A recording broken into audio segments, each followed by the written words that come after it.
তো সকালে দেখো ঘুম থেকে উঠে দেখছি 10:30 বাজে, আর আজকে হলো 25শে ডিসেম্বর। সবাইকে জানাই মেরি ক্রিসমাস। আর এখানে দেখো আমার বাবা আমার মেয়ের জন্য কত কি খাবার এনেছে, আর বিস্কুটের প্যাকেটটা আমার বোন ছিঁড়ে ফেলেছিল। তারপরে দেখো আমার মা আমার মেয়ের জন্য একটা চিপস এনেছে, ওর মামু ওর জন্য ক্যাডবেরি এনেছে, আমার মেয়ে তো সোনাই সোহাগা। আর তারপরে দেখো আমাদের গপুকে আমার বোন কি সুন্দর করে সাজিয়েছে। তারপরে আমরা দুপুরে খাওয়া দাওয়াটা করে নিলাম। মা এনেছিল বিরিয়ানি, আর এখানে দেখো আমার মেয়েকে নিয়ে একটু বিকেলে ঘুরতে বেরিয়েছিলাম, আর ওকে একটু সাইকেল চড়াচ্ছিলাম।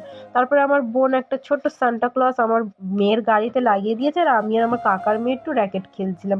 আর আমাদের এখানে একটা খ্রিস্টান বাড়ি আছে, তো সেখানে দেখো কত সুন্দর সাজিয়েছে, আর একটা যিশুদার মূর্তিও আছে, খুব সুন্দর লাগছে। তারপর সন্ধ্যাবেলাতে মা এনেছিল চানা আর ঘুগনি, তো আমরা চানা আর ঘুগনিটা খাওয়া দাওয়া করে নিলাম। আর বাবা এনেছিল কেক। আর 25শে ডিসেম্বরে গিফট দিতে হয়, তার জন্য আমার বাবা কিছু দেয়নি বলে আমার মেয়েকে টাকা দিয়ে দিয়েছিল। আর একটা কাকু আছে, সে আমার মেয়ের জন্য কত কি গিফট এনেছিল। তো ভিডিওটি ভালো লাগলে